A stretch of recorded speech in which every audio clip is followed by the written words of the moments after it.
What's up, guys? It's Shawnee Salami. Today we're playing on Siege of Rudhelm. We're doing some defense, and we're playing with good friend and fellow content creator Swagmar.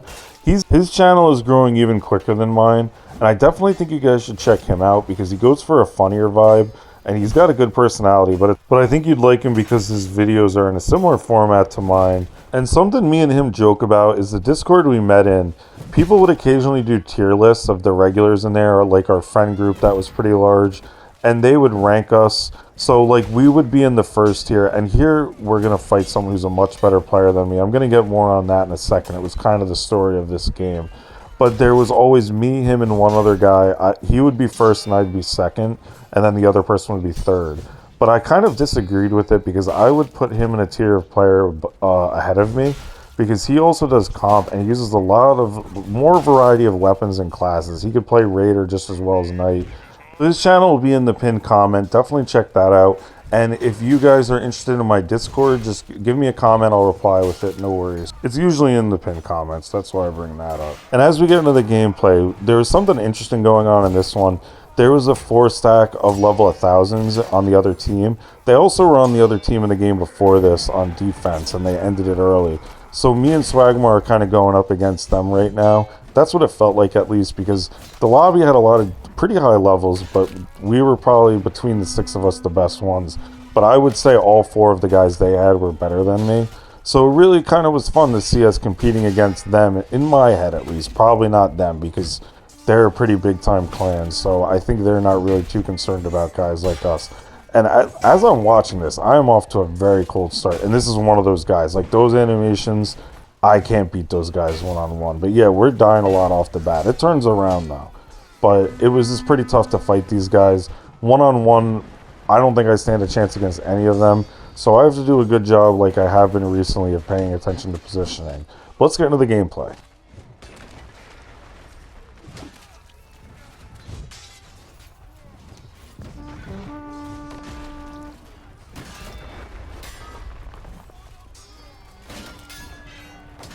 Outnumbered here, we're going to reassess the situation, see if we can back up, but you'll never guess what happens next. So many deaths off the bat, and I did want to clarify, nothing wrong with doing a 4-stack with your other high-level friends, as long as you're not switching to attack. They stuck with their team, nothing wrong with that. They did the team they were given. And after we kill this guy, the siege ramp is going to go forward, and we go to the top. I'm going to skip ahead a little bit because this took so long to wait to get into another fight while we wait for it to go and then the ramp to drop down.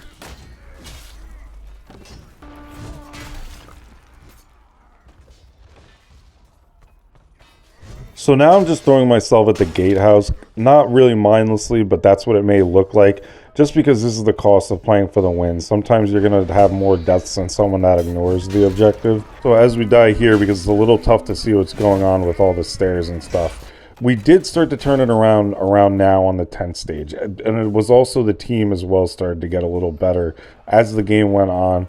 And I felt like that was helping me get my gameplay together because it was a tough start.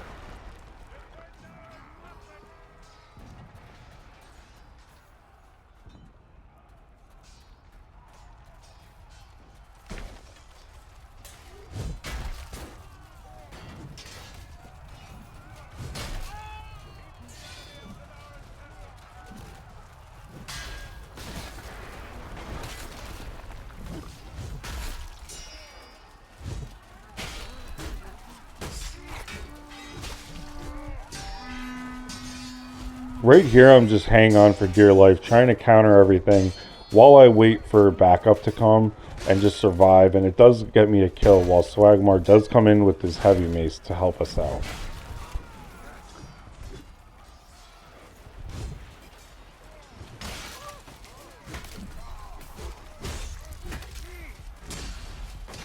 There are just so many enemies around, and for the next minute about, I thought I was dead to rights multiple times. So I'm just trying to weave my way in and out of these little conflicts going on, not really overextend where they're going to converge on me up ahead.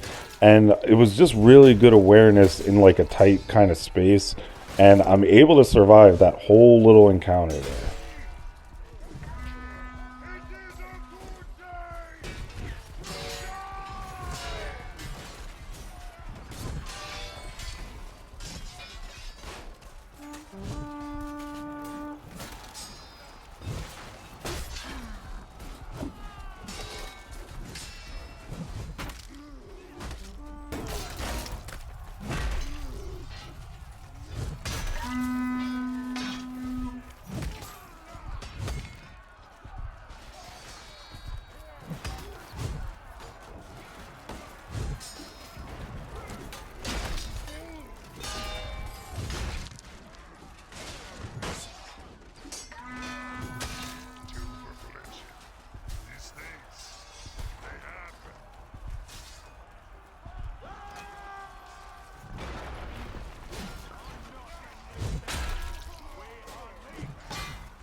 Fighting a halberd and a spear at the same time is not ideal.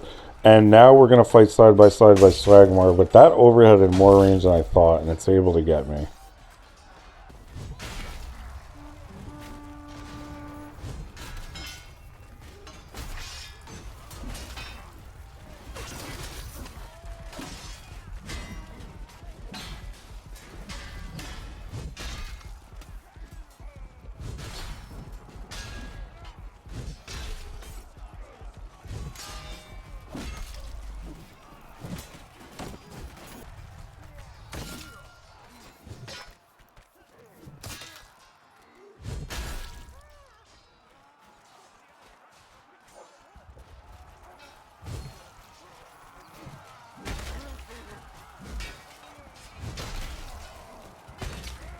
Unfortunate that my greatsword hits the wall, and that's going to be that. Oh, forget that. I forgot we got a nice revive as I was watching that. So then we thank the guy and move on. Really clutch play by him.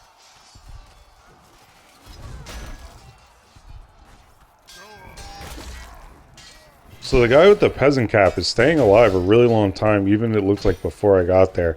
And he's using a maul and a 1vx, and the recovery on that thing is so slow and leaves you wide open. So it's very impressive to see someone survive that long. But the stab drags on the greatsword are so underrated. They go so far, and that's able to get around his block, and we get the kill.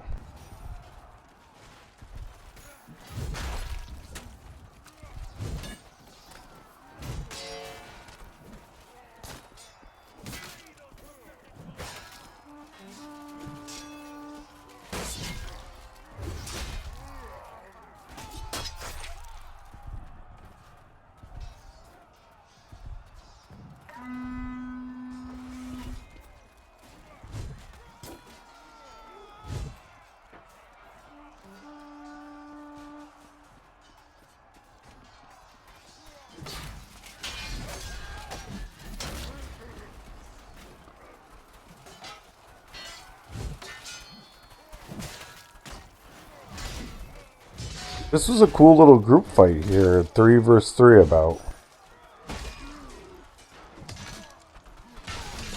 Those little moments when you're fighting side by side with a friend really do make the game, and I've often said that it's the individual moments that I think are the most memorable, not so much just putting up like a ton of kills.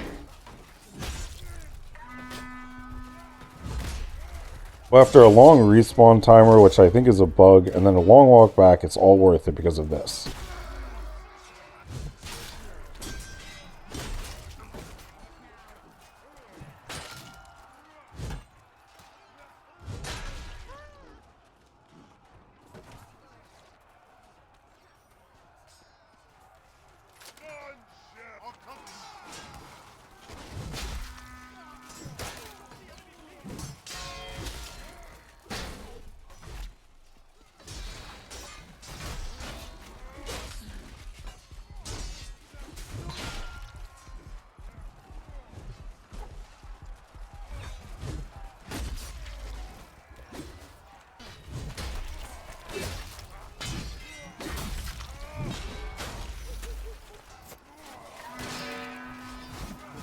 This is strange. I always feel like even when you have enough people stopping the siege ramp, once it gets to a certain point at the end, it does end up just going towards that last part and getting the extra push. And then a few of them, it looks like, died from when it lifted up. We're able to kill another high level player, and we're going to run away just so we can get that forward spawn.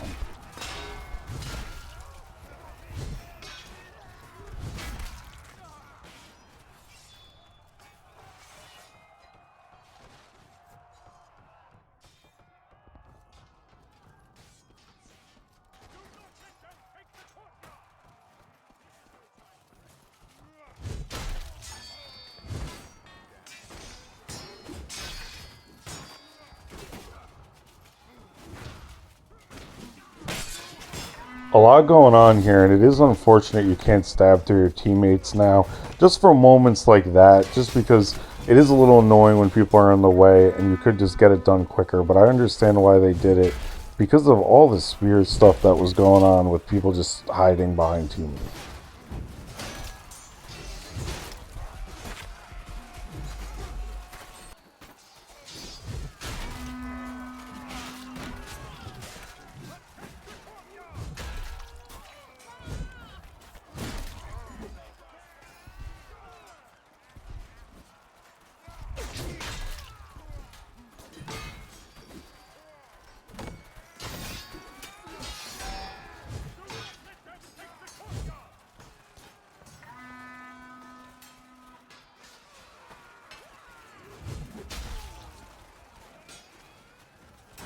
I'm doing my best to stay inside the circle so we can capture it back. But now that there's more backup coming, I'm going to go fight these guys on the outskirts to try and clear it out a little bit, but we pay for it.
It was really good to see so many people in the circle defending hard instead of just being off on like the side doing nothing.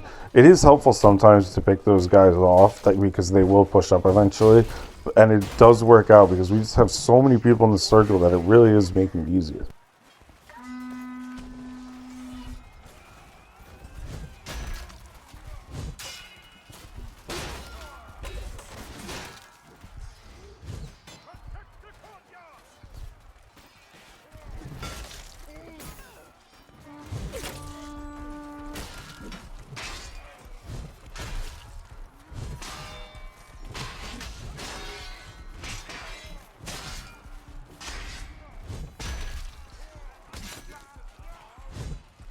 One thing more important than the objective and doing the right thing is backing up your boys at all times.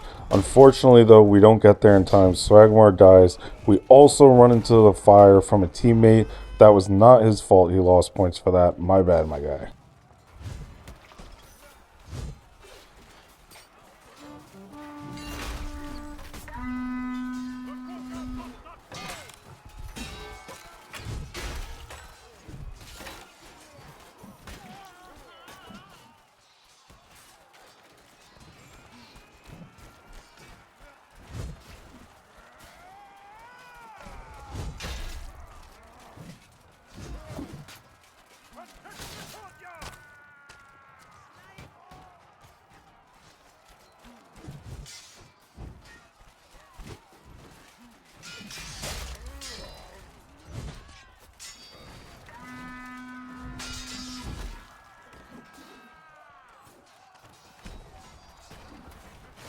Very fun cinematic moment here. We know we got the win, so it's kind of like in Helm's Deep when at the end they push out towards the door to try and like fight everyone back. And then Gandalf arrives, obviously, but we've all seen Lord of the Rings. That's why we like games like this. It's kind of fun. That was what in my head while it was going on. Definitely check out Swagmar's channel in the pinned comment, guys. Always good to team up with him, and definitely check out this video above. It's a tier list I did for the new update. Kind of gives you a rundown of what's changed in the update. So like if you need a refresher on what weapons are good and what changed, definitely check that out. Love you guys. See you in the next one.